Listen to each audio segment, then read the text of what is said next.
Hey everybody, and welcome to another video. My name is Ruth Fry. I'm a realtor with Keller Williams Infinity out of Plainfield, Naperville, Illinois. And I wanted to talk to you today about the 8 mistakes you may be making as a realtor when you hold open houses, when you do an open house. Number 1, and one of the ones that I see the most, is not enough signage. So sometimes I'll go by an open house that somebody else is holding and I will barely notice it because there's 2 signs in the front and maybe 1 sign like off to the side, and that's it. So you don't see it. If you want people to come to your open house, you need to let them know that it's there. A lot of people will come by an open house as they're driving by. They're not necessarily seeing it listed in the multiple listing service. They're just driving by and see the signs and they want to know what's going on. I had that happen to me a few weeks ago. They didn't know that there was an open house. They saw my signs. They came in and they talked to me about listing their house. Totally organic. The best way to do it, have at least 10 to 12 signs out. Make sure you're hitting all your corners, your busy spaces like neighborhoods, everything. Entrances and exits. Make sure you got plenty of signs. Number 2, you haven't advertised it. So just deciding one day that you're going to hold an open house and put out a couple signs is probably not going to get you enough people to make it worth your while. You want to make sure that you have put, maybe you've listed it on Facebook, either on your business page or on a Facebook ad, or you've gone door to door in the neighborhood if you can and say, hey, I'm holding an open house. There's a million different ways that you can list your open houses, but you need to pick a couple and make sure that people know that it's actually happening so that people will show up. Number 3, having a bad attitude about your open house. So when I say bad attitude, I mean the people that are like, hi, welcome to my open house. Come on in. Let's see what you want to do, whatever. That type of thing. Or they just talk bad about it all the time. Like, hey, I gotta do another open house.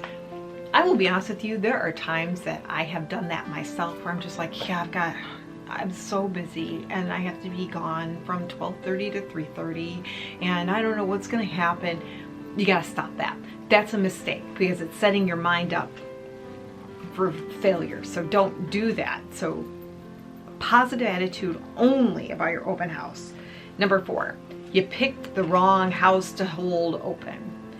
Is it a house that's been on the market for 280 days with no price reductions and no activity? Is it a house in a really bad neighborhood where it's overcomped and you know that you're not going to be able to, that nobody's going to buy it? Is it a house that you just don't like? Did you look online and think that you just couldn't jive with the house, that you just didn't get the feeling for the house and you wouldn't want to sell the house if you were the agent bringing a buyer? Then don't do that house. Here's where I made the mistakes. The mistakes that I made in picking houses was I've picked houses that were on the market too long, or I've picked houses that had cats in them and I have a cat allergy. So now I've learned, you ask if there's any allergies. If you're allergic to cats or dogs, you ask before you volunteer to do the open house. If you look through the pictures and you're like, I don't even think I would want to represent a buyer to buy this house, don't do the open house. You can easily find somebody else's open house to hold. You don't have to hold it. Just bypass it. Number 5. This is a big one. People who hold open houses alone are making a mistake because it's not safe.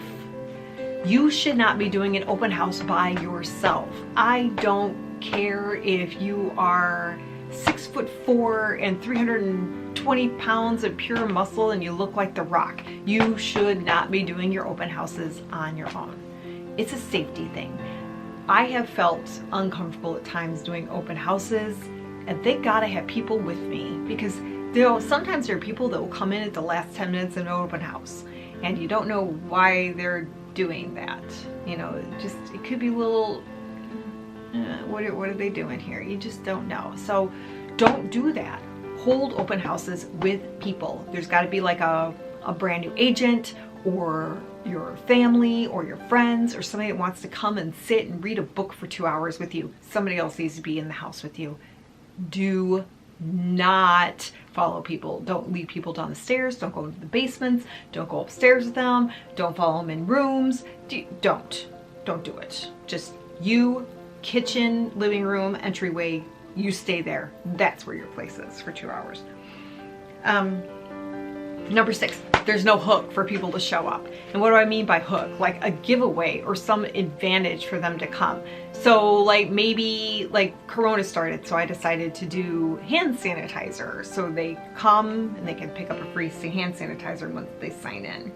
Another thing you can do is like it's Halloween time now, so you can do like candy bars, or you could do whatever, just a little bit of a giveaway, something for them to feel like they got something out of coming, if they want to go and get something out of going to this open house. That, you know, generally speaking, you're going to have more people walk into the open house and say that they don't want to buy it than you're going to have people that make offers. So if you give them something, at least it's got your name on it and they remember who you are. Maybe they'll call you to find the house of their dreams. Number 7, people that don't talk to people who come into their open house. Like no engagement whatsoever. They're just like, hi, here's a flyer. Let me know if you have any questions. That's gonna get you nothing. The name of the game is for you to find buyer clients or maybe a seller client. So for you not to engage people, say, hey, are you from the area? Where are you from? What type of house are you looking for? What brought you to this one? Da da da da da. Nice day outside. I like your hat. I like your shoes. Your bag looks cute. Whatever. Something to get them talking about themselves. You need that information. You need that information not only for you to possibly make a connection to get a client, but also for your safety, for just knowledge of the area. Maybe it's a neighbor and the neighbor knows that they're building some sort of like huge plant next door to your house, that the house that's being sold, and that's why the people are moving and you didn't know. You need that information. So have a conversation with everybody. It doesn't have to be long, but you need to talk to them. You are a realtor. That's what you do. You chit chat, can't you tell? That's what I do. And number 8, you got no capture system. So there are realtors that I know that have open houses and they don't have people sign in. What's the point of having an open house? You're there again to get clients, to get somebody to either buy that house or another house or list a house. So for you not to have a capture system and then follow through on that capture system kind of negates the entire reason for you to do the open house to start with. Make sure you've got a capture system. It could be a pen and paper. It could be an app. It could be an iPad, you know, where they have to fill out stuff on an app.